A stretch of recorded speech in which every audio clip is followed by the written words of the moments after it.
1 Coríntios capítulo 2. Eu, irmãos, quando fui ter convosco, anunciando-vos o testemunho de Deus, não o fiz com ostentação de linguagem ou de sabedoria, porque decidi nada saber entre vós, senão a Jesus Cristo e este crucificado. E foi em fraqueza, temor e grande temor que eu estive entre vós.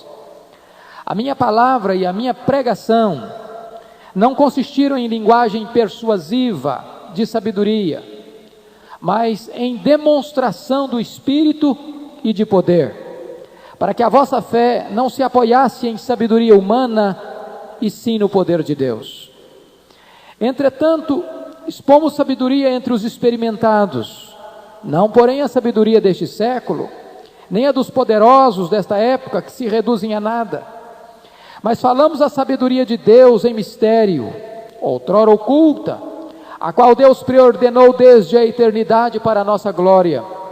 Sabedoria essa que nenhum dos poderosos deste século conheceu, porque se a tivessem conhecido, jamais teriam crucificado o Senhor da glória.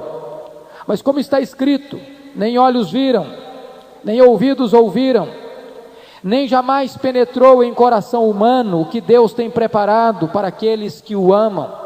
Mas Deus nos revelou pelo Espírito, porque o Espírito a todas as coisas perscruta, até mesmo as profundezas de Deus.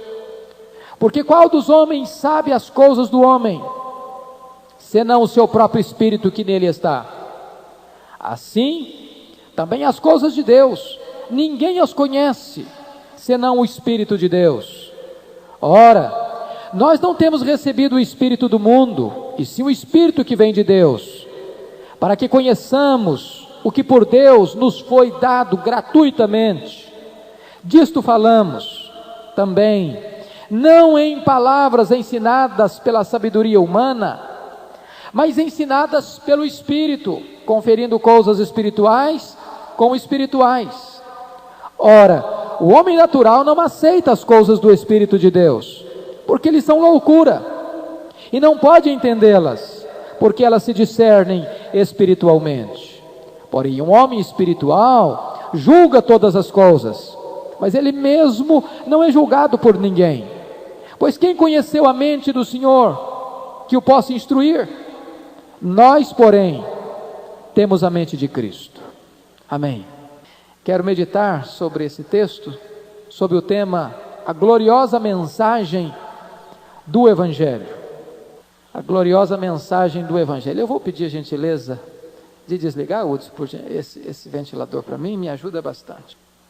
Meus irmãos, relembrando em rápidas pinceladas alguns pontos que mencionamos quarta-feira passada, para enquadrarmos esse capítulo 2, Paulo chegara na cidade de Corinto, no final da sua segunda viagem missionária, e Paulo passou ali 18 meses, 1 ano e 6 meses, plantando uma igreja.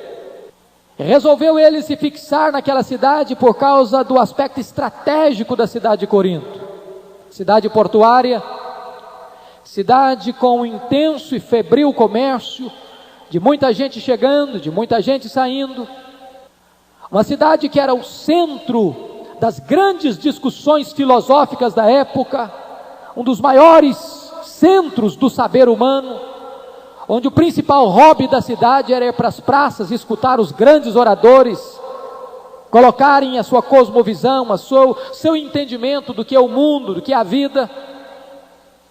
Cidade também profundamente afetada pela decadência moral, haja vista o templo da deusa do amor, Afrodite, com cerca de 10.000 prostitutas cultuais, centro da adoração de Apolo, que incentivava o homossexualismo.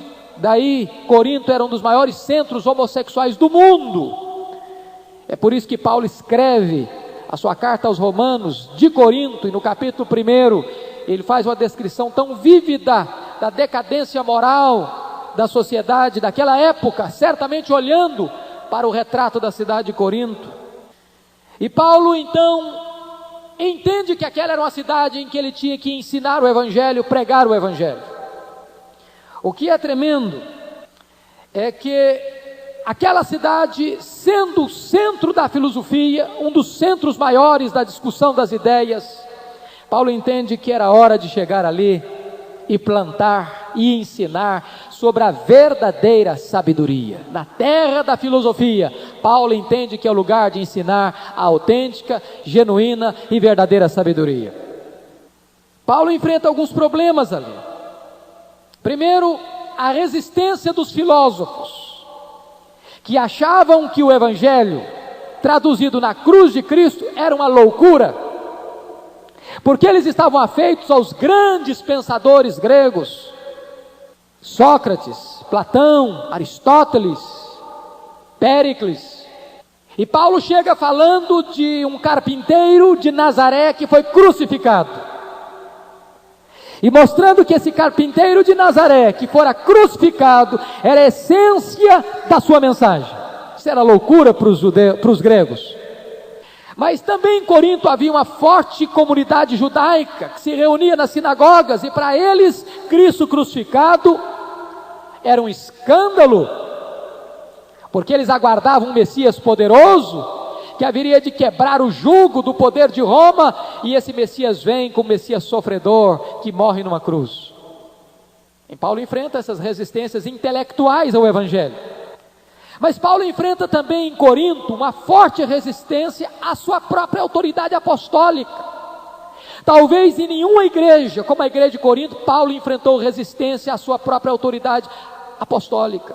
Chamaram-no de impostor em Corinto. E se isso não bastasse, Paulo tem que enfrentar o que ele chama na segunda carta, capítulo 10, os falsos apóstolos, que querem concorrer com ele, que querem minar e solapar as bases do seu ministério apostolar. E Paulo precisa fazer uma defesa do seu apostolado junto à igreja de Corinto. De certa forma, o problema de Corinto é que o evangelho estava se misturando com a filosofia. Era um evangelho híbrido, era um evangelho imiscuído com sabedoria humana, que eles queriam reter. Era o evangelho mais alguma coisa, era o evangelho acrescentado de algo mais. E é por isso, irmãos, que estudar a primeira carta aos Coríntios, de certa forma, é tirar uma radiografia da igreja do século 21. Porque o que nós estamos vendo nesse século é exatamente a tendência da igreja moderna de também misturar o evangelho com alguma coisa a mais, de não aceitar a pureza e a simplicidade do evangelho. Por exemplo, a partir do século XIX para cá, houve uma grande tendência de se misturar evangelho com filosofia, com o saber humano, com as descobertas da ciência, do pensar humano. Isso desagou no liberalismo, que tem matado tantas igrejas. Segundo lugar, você encontra, por exemplo, um evangelho hoje misturado com ideologias políticas. Sobretudo na América Latina, isso desagou na chamada teologia da libertação, onde se muda o problema não é meu aqui. Onde se muda a essência do evangelho, o conteúdo do evangelho, para um aspecto social do evangelho, ao ponto de Leonardo Boff chegar a afirmar que conversão nada mais é do que justiça social. Não tem o elemento da relação vertical com Deus, mas apenas da horizontalidade da fé. Terceiro lugar, você hoje encontra a mistura do evangelho, por exemplo, com o experiencialismo heterodoxo, onde as pessoas não se satisfazem apenas com o evangelho, mas querem um evangelho mais experiência. Isso desagou no que nós chamamos hoje das várias vertentes do neopentecostalismo, basicamente da década de 60 para cá. E finalmente nós temos hoje a mistura do evangelho com o pragmatismo, o que está se gerando um cristianismo de mercado, onde você precisa descobrir qual é a tendência da sociedade, o que a sociedade quer, o que a sociedade gosta, o que ela quer ouvir, o que ela deseja ouvir. E então, na medida em que você faz um recenseamento das expectativas da sociedade, você oferece um evangelho ao gosto da freguesia, como se o evangelho fosse um produto que você coloca na prateleira. E à medida que as pessoas querem aquele produto, você oferece o produto que as pessoas estão buscando e querendo. Para corrigir este problema, o apóstolo Paulo vai nos ensinar neste capítulo 2 qual é verdadeiramente a essência do evangelho. E Paulo lança 3 colunas que sustentam a verdadeira mensagem do evangelho. Primeiro, o evangelho centraliza-se na morte de Cristo. Segundo, o evangelho é parte do plano eterno de Deus. E terceiro, o evangelho é revelado pelo Espírito Santo através da palavra de Deus. Veja você que o evangelho está envolvendo as 3 pessoas da Trindade. Se você olhar, todos devem estar com a Bíblia aberta, dos versículos 1 a 5, Paulo está falando sobre a obra de Cristo, a cruz de Jesus. Dos versículos 6 ao versículo 9, ele está falando do eterno plano de Deus, Pai. E dos versículos 10 ao 16, ele está falando da ação do Espírito Santo. Portanto, o evangelho envolve, abarca a obra da Trindade: o plano eterno de Deus, a cruz de Cristo e a ação do Espírito Santo. Dito isto, vamos nos concentrar no primeiro ponto da nossa meditação. O evangelho centraliza-se na morte de Cristo.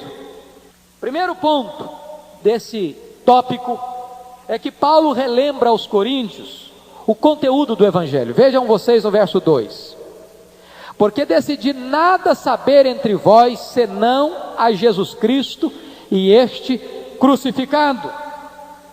Na capital da filosofia, Paulo decide pregar a mensagem da cruz de Cristo. A morte de Cristo não é uma doutrina periférica do cristianismo, mas é a própria essência do cristianismo.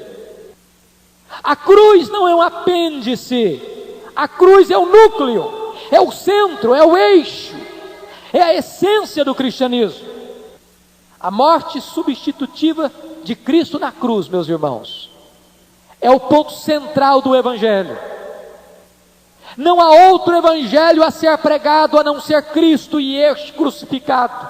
E é interessante que Paulo está dizendo que ele não está pregando sobre Cristo do ponto de vista de ser o homem perfeito, ou pregando sobre Cristo do ponto de vista de ele ser o mestre da religião, ou o supremo ensinador da espiritualidade. Ele está pregando Cristo dentro de uma vertente específica: Cristo e este crucificado, ou seja, a morte de Cristo.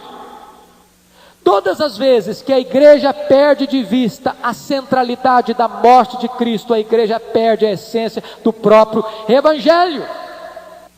Aquela mesma cruz que era escândalo para os judeus e loucura para os gregos, diz o apóstolo Paulo, que é exatamente o conteúdo da mensagem que ele veio pregar. O que Paulo está chocando a cidade de Corinto é dizer para eles que é no Cristo crucificado que se encarna a verdadeira sabedoria de Deus. Vejam vocês que o evangelho ele é absolutamente cristocêntrico. Como nós estamos hoje precisando de ouvir isso? Porque quando você hoje liga um rádio, ou liga uma televisão, ou vê a maioria dos programas evangélicos que circulam, você sempre está percebendo que a centralidade é o homem. Parece que o evangelho foi alguma coisa montada para satisfazer e agradar sempre a vontade do homem, quando o evangelho ele está profundamente centralizado em Cristo. Ele é cristocêntrico, ele não é humanista, ele não é antropocêntrico. Segunda coisa que você percebe aí nesse primeiro ponto, é que Paulo relembra aos coríntios a sua resolução de se dedicar exclusivamente ao evangelho. Vejam vocês aí no versículo 1, quando Paulo diz: eu, irmãos, quando fui ter convosco, anunciando-vos o testemunho de Deus, não o fiz com ostentação de linguagem e de sabedoria. Paulo está ligando isso aí ao verso 31, mostrando que ele não foi a Corinto criar um fã-clube. Ele não foi a Corinto para fazer como os filósofos, para chegar na praça e apresentar mais uma ideia, que deveria arrastar alguns seguidores, alguns que pudessem ficar encantados com a sua cosmovisão. Diz Paulo diferente.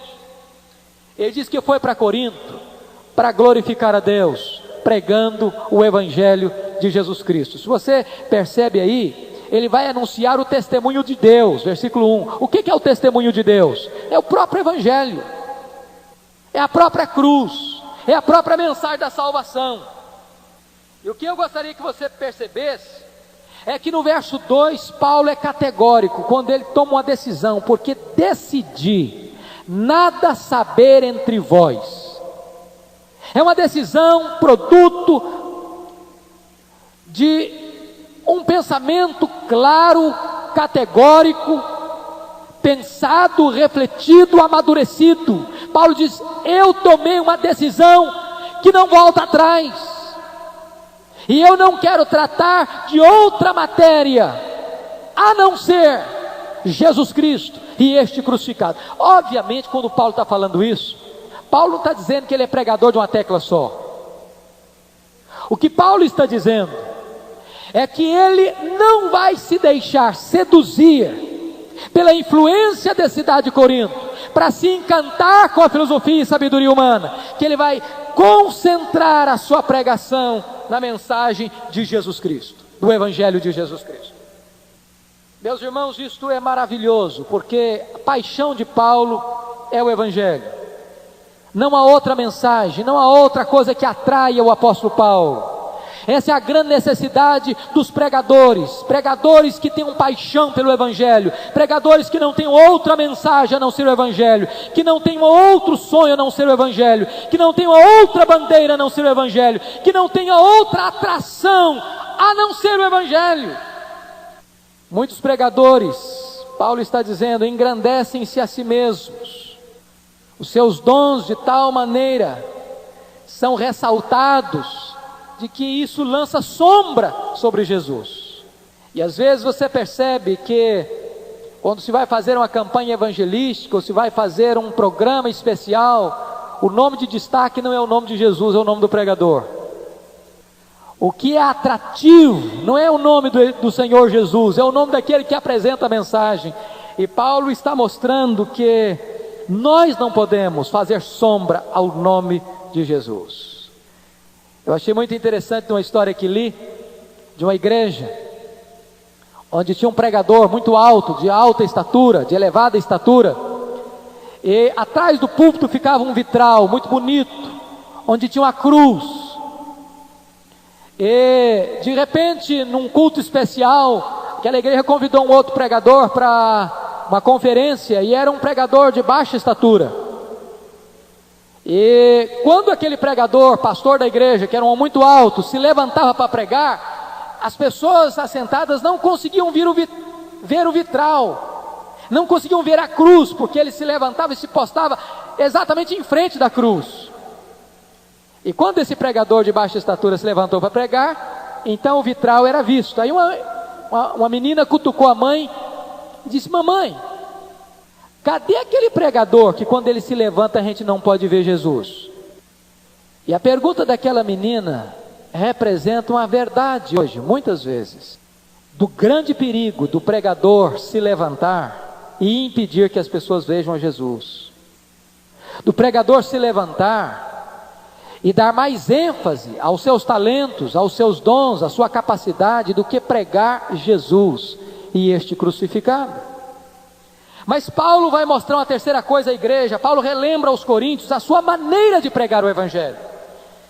E vejam vocês, queridos, no versículo 1, que ele diz que ele chegou em Corinto, e ele não anunciou o testemunho de Deus com ostentação de linguagem, ou de sabedoria. Ele não se tornou um filósofo, ou um orador. Ele chegou em Corinto como uma testemunha. E se você observar, ele vai dizer que ele tem duas maneiras de pregar o evangelho. Primeiro, ele dá um aspecto negativo no versículo 4. A minha palavra e a minha pregação não consistiram em linguagem persuasiva de sabedoria. É possível o pregador cometer este grave erro de dar mais ênfase à forma do que ao conteúdo. E quando a forma passa a ser mais importante do que o conteúdo, cai no erro dos filósofos, que iam para as praças e cada um disputava quem falava mais bonito do que o outro. A segunda maneira que Paulo diz é a forma positiva, quando ele diz no versículo 3, foi em fraqueza, temor e grande tremor que eu estive entre vós. De que maneira Paulo está querendo dizer isso? Paulo não está falando aqui de uma fraqueza física, de uma debilidade física. O que Paulo está dizendo é que o evangelho é algo tão sublime, tão glorioso, que quando ele foi a Corinto, ele foi na total dependência de Deus. Ele não foi com ufanismo, ele não foi com autoconfiança, ele não foi com soberba, ele não foi com vanglória, ele não foi com o coração cheio de vaidade, ele foi muito humilde, por entender a grandeza e a majestade da mensagem que ele estava pregando. Esta é a atitude que o pregador deva ter, é subir ao púlpito com temor e com tremor. A segunda coisa que Paulo nos ensina, queridos irmãos, é que ele dependia absolutamente do poder de Deus, do poder do Espírito Santo para pregar. Veja o versículo 4. A minha palavra e a minha pregação não consistiram em linguagem persuasiva de sabedoria, mas em demonstração do Espírito e de poder. É muito importante entender o que significa isso, o que é demonstração do Espírito. Essa palavra demonstração na língua original traz a ideia de uma prova legal apresentada diante de uma corte. E qual era a prova legal que Paulo trazia? Era de apresentar vidas transformadas. Ele não estava preocupado em falar bonito, ele estava preocupado com o resultado do evangelho. Está dizendo, meus irmãos, quando eu cheguei até vocês, eu não quis ser um filósofo, eu não quis ser um orador, eu quis mostrar um evangelho que transforma vidas. Eu quis pregar uma mensagem que ela realiza mudança na vida das pessoas. E Paulo vai mostrar de que maneira isso acontece. É que quando ele pregava o evangelho, sem essa preocupação de ser um filósofo, de ser um orador, ele pregava este evangelho e este evangelho entrava no coração das pessoas e mudava as pessoas. Este é o evangelho que nós precisamos, irmãos. Não é um evangelho rebuscado pela sabedoria humana, não é um evangelho adornado apenas pela eloquência humana, mas um evangelho que vem na simplicidade, na pureza e no poder do Espírito Santo. Quem transforma o coração do homem não é a beleza da retórica humana, quem transforma o coração do homem é o poder do Espírito Santo de Deus. Paulo não está querendo dizer com isso que ele está contra a preparação do pregador. Paulo não está contra que o pregador seja alguém que conheça a oratória, que domine a eloquência humana. Não é isso que Paulo está dizendo. Paulo está mostrando o foco. Em quem que está o holofote? No pregador ou no conteúdo da mensagem que é Jesus? Eu vou ilustrar isso. No século XIX, um turista chegou em Londres. E de manhã ele foi numa grande igreja em Londres para ouvir um dos mais famosos pregadores daquele século. Quando ele saiu da igreja, ele exclamou de maneira intensa: que grande pregador nós ouvimos nesta manhã. E à noite ele foi à igreja de Charles Haddon Spurgeon. E quando ele saiu da igreja de Spurgeon, ele também fez uma grande exclamação: que grande Deus este pregador pregou nesta noite. Esta é a diferença. Quando o pregador prega para impressionar o auditório pelas suas qualidades, e quando o pregador prega para ressaltar a grandeza de Deus e a magnitude de Jesus Cristo. É isso que Paulo está querendo ensinar para a igreja de Corinto. Mas finalmente Paulo relembra aos coríntios do seu propósito ao pregar o evangelho. Vejam vocês o verso 5, e aí tem um para quê que mostra a finalidade.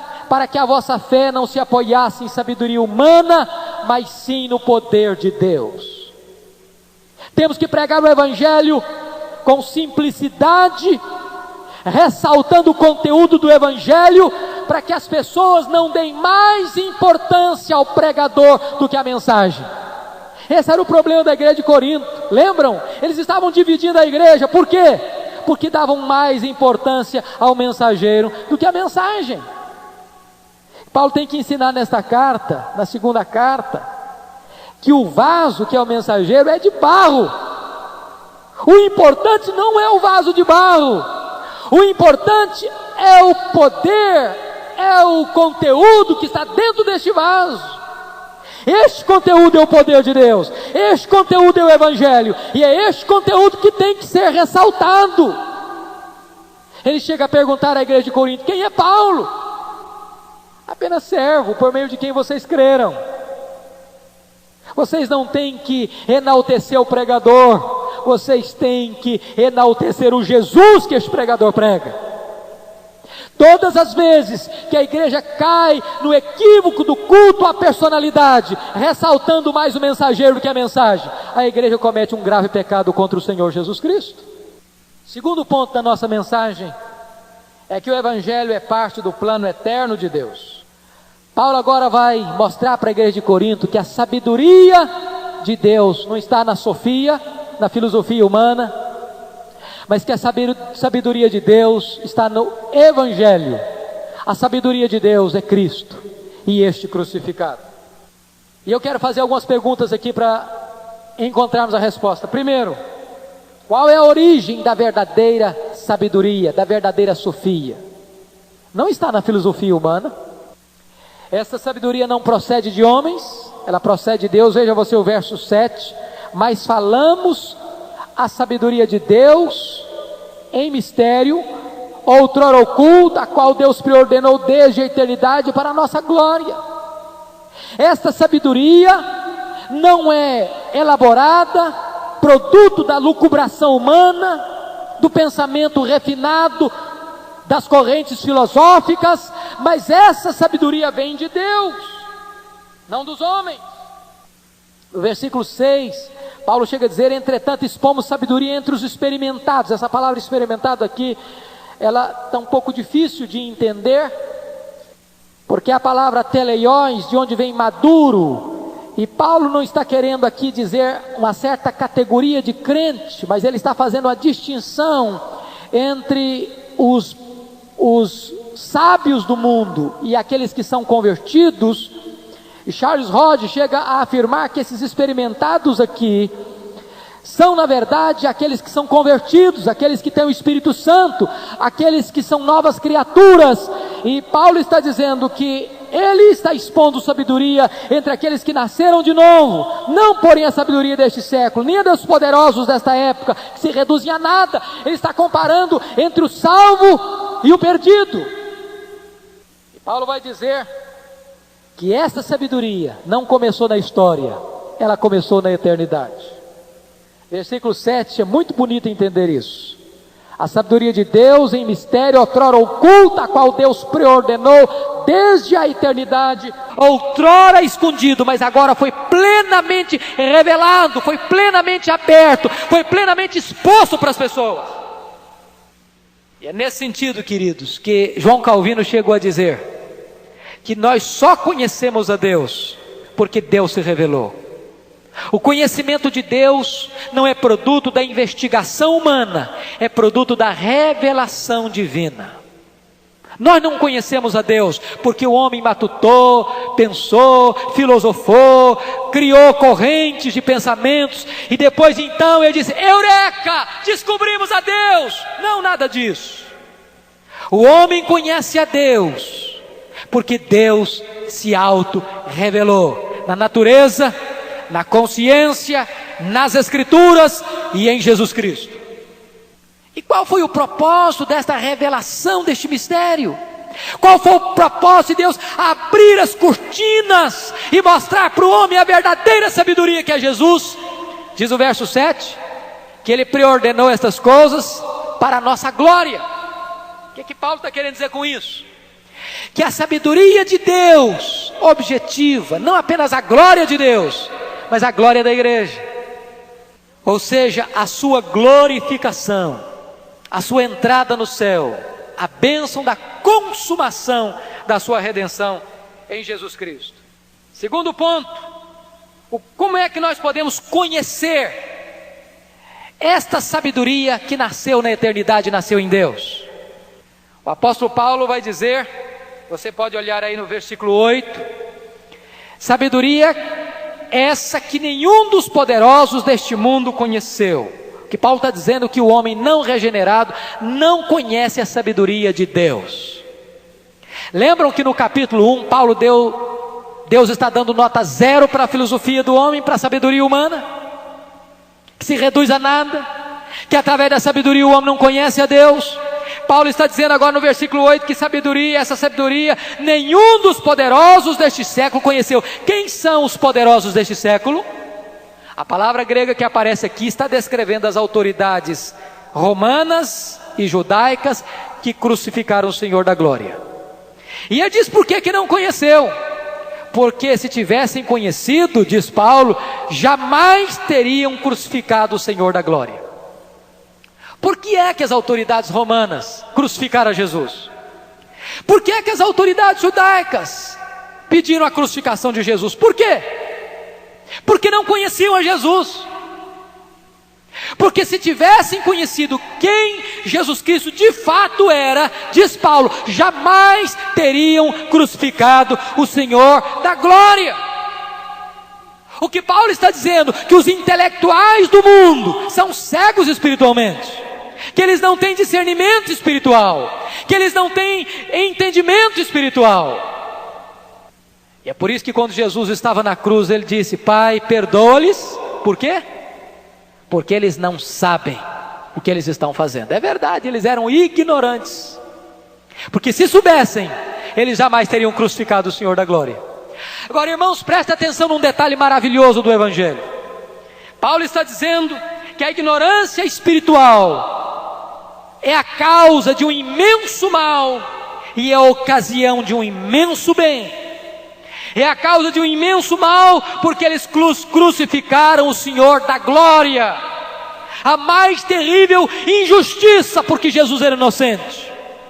A mais profunda ingratidão, porque Jesus andou fazendo bem. A mais terrível crueldade, porque crucificaram o Senhor da glória.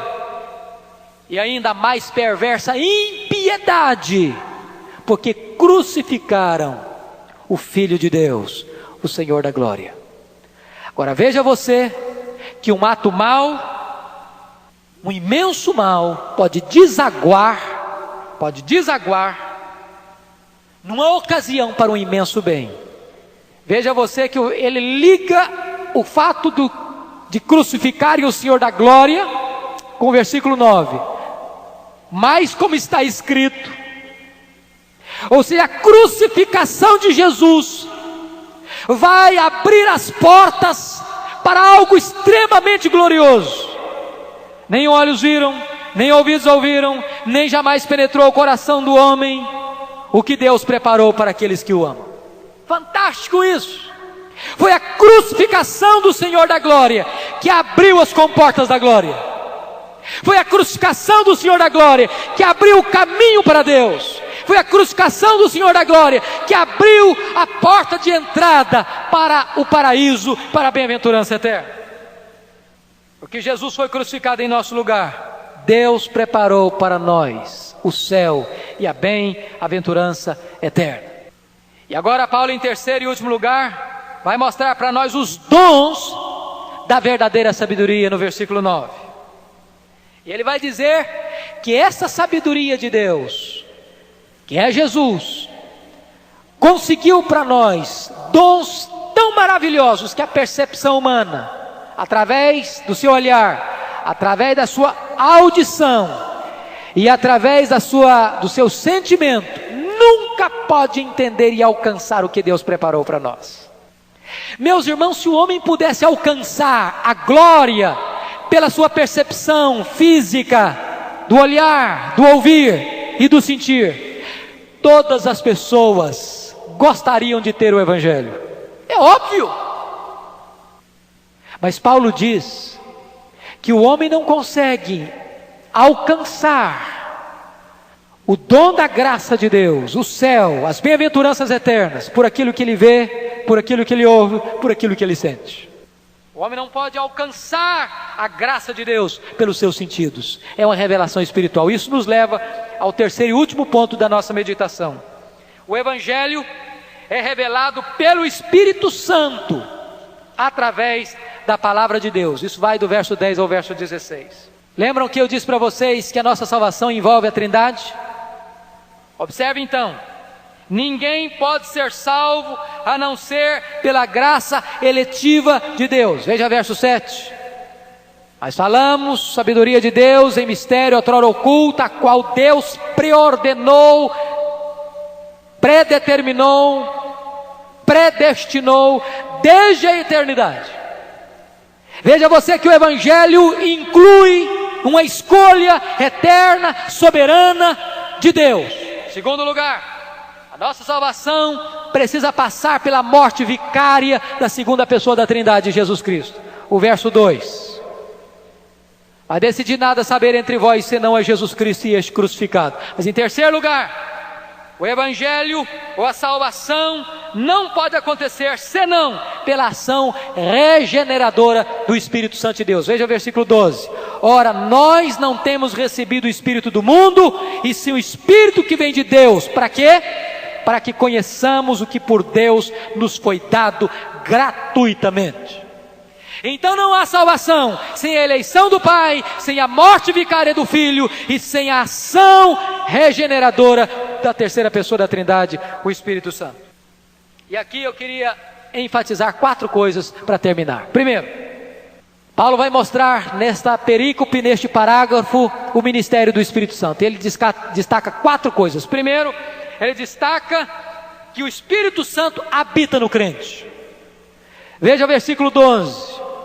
Ora, nós não temos recebido o Espírito do mundo, e sim o Espírito que vem de Deus, para que conheçamos o que por Deus nos foi dado gratuitamente. Que coisa maravilhosa. Paulo está dizendo que nós não nos tornamos sábios na medida que recebemos uma informação de fora para dentro, mas nós nos tornamos sábios na medida em que aquele que é o agente da verdadeira sabedoria, aquele que é o canal da comunicação da sabedoria, que é Cristo, o Espírito Santo, vem habitar dentro de nós.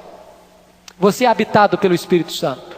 No momento que você crê em Jesus, o seu corpo é transformado no templo do Espírito Santo, e você é selado com o Espírito Santo, e você é batizado pelo Espírito Santo no corpo de Cristo. Segundo lugar, veja você ainda que o Espírito Santo não apenas habita nos crentes, mas o Espírito Santo sonda os crentes, e sonda até mesmo as profundezas do ser de Deus. E Paulo, nos versos 10 e 11, vai fazer uma comparação muito bonita. Como é que o homem vai entender Deus? Como é que você pode entender Deus? E Paulo diz, olha, ninguém entende o homem a não ser o Espírito que está dentro do homem. Se eu olhar agora, por exemplo, para o Fábio, eu não sei o que está dentro do coração do Fábio. Eu não sei o que está dentro da mente dele. Eu não sei quais são os sentimentos do coração dele. Nenhum de nós aqui tem a capacidade de perscrutar, de sondar, de investigar na plenitude o que é que ele está sentindo, pensando e desejando dentro do coração dele. Paulo está dizendo, ninguém conhece o homem a não ser o Espírito que está dentro do homem.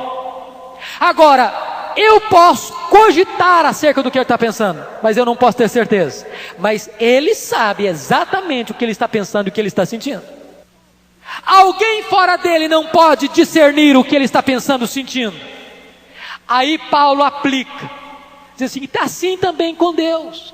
Ninguém de fora de Deus consegue sondar o ser de Deus. Ninguém de fora de Deus consegue conhecer o ser de Deus, a não ser o Espírito Santo de Deus. E ele está dizendo que o Espírito Santo tem uma personalidade, porque ele tem conhecimento para sondar. E ele está dizendo que o Espírito Santo é onisciente, porque ele é capaz de sondar as profundezas de Deus.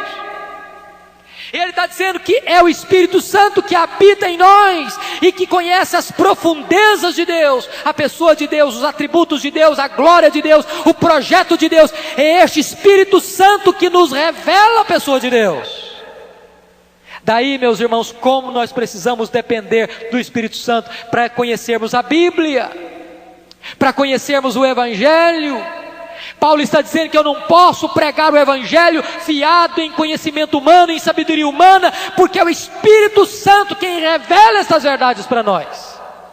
Terceiro lugar, Paulo diz que o Espírito Santo é aquele que ensina os crentes. Veja o versículo 12, da parte B. O Espírito Santo que vem de Deus habitar em nós para que conheçamos, preste atenção nesse verbo, para que conheçamos o que por Deus nos foi dado gratuitamente. Ainda o versículo 13, disso também falamos, não em palavras ensinadas pela sabedoria humana, mas ensinadas pelo Espírito.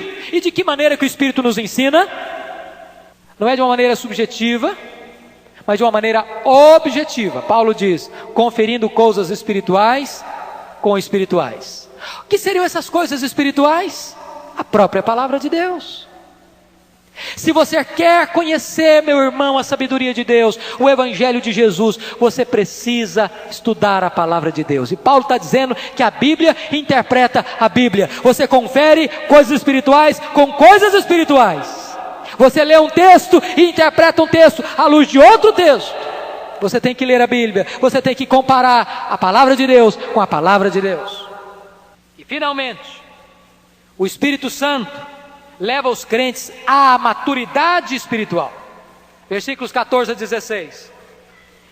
Veja você, no versículo 14, que Paulo vai dizer que o homem natural, que é o homem não regenerado, ou o homem sábio segundo este mundo, não aceita as coisas do Espírito de Deus, porque eles são loucura, nem pode entendê-las, porque elas se discernem espiritualmente. Veja, tem dois verbos aí. Ele não entende, a mente dele não alcança, ele não aceita, produto da sua vontade.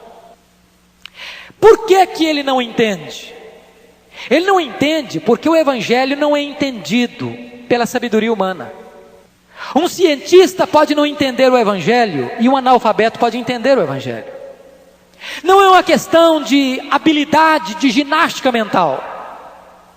Não é uma questão de ser alguém arguto, de mente atilada, de uma alta capacidade de perquirição. Não. Paulo está dizendo que o homem natural, que o sábio segundo este mundo, não entende. Porque as coisas espirituais se discernem espiritualmente. E ele não aceita, sabe por quê? Porque os valores do Evangelho são loucura para ele. Aquilo que o mundo aplaude, o reino de Deus rejeita. Aquilo que o reino de Deus enaltece, o mundo não dá valor. É loucura para o mundo o Evangelho.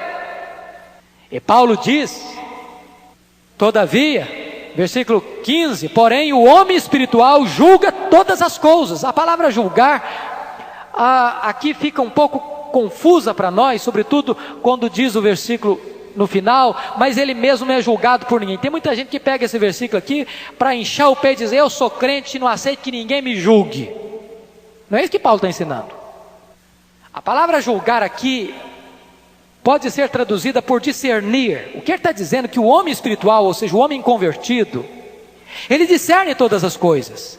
Ele discerne as coisas do homem e discerne as coisas de Deus. Ele discerne as coisas desta vida e discerne as coisas da eternidade. Agora, ele mesmo não é discernido por ninguém. Esse ninguém aqui está descrevendo o homem natural, o homem não regenerado. Ele discerne o homem natural, o crente, o que tem o Espírito Santo. Mas o homem que não tem o Espírito Santo, o homem natural, não regenerado, não consegue discernir aquele que tem o Espírito Santo de Deus. É isso que Paulo está dizendo aí. E agora Paulo conclui no verso 16, mas quem conheceu a mente do Senhor que o possa instruir? Nós, porém, temos a mente de Cristo. O que Paulo está querendo dizer com isso? A mensagem que Paulo pregou em Corinto é o Evangelho. É produto da mente de Deus. Isso foi elaborado na mente de Deus na eternidade. Paulo diz: nós temos a mente de Cristo, porque nós estamos pregando o produto da mente de Cristo, que é o Evangelho. Portanto, quando alguém rejeita o Evangelho, está rejeitando a própria mente de Cristo, está rejeitando a própria elaboração da mente de Deus. Nós temos a mente de Cristo, porque nós olhamos para a vida de acordo com a visão e com a ótica de Cristo. Esta é uma coisa fantástica. Nós olhamos assim como o Senhor Jesus Cristo olha. Por isso é que nós temos a mente de Cristo. Eu queria sintetizar, concluindo, com 3 frases que você poderia guardar. Vejam vocês que o centro do capítulo 2 é a cruz de Cristo. E então eu queria colocar 3 frases. Primeiro, a mensagem da cruz não é deste mundo. Não é deste mundo. Ela veio de Deus, ela veio do céu.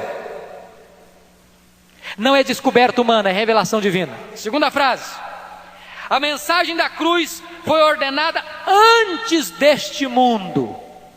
Não foi uma mensagem de última hora.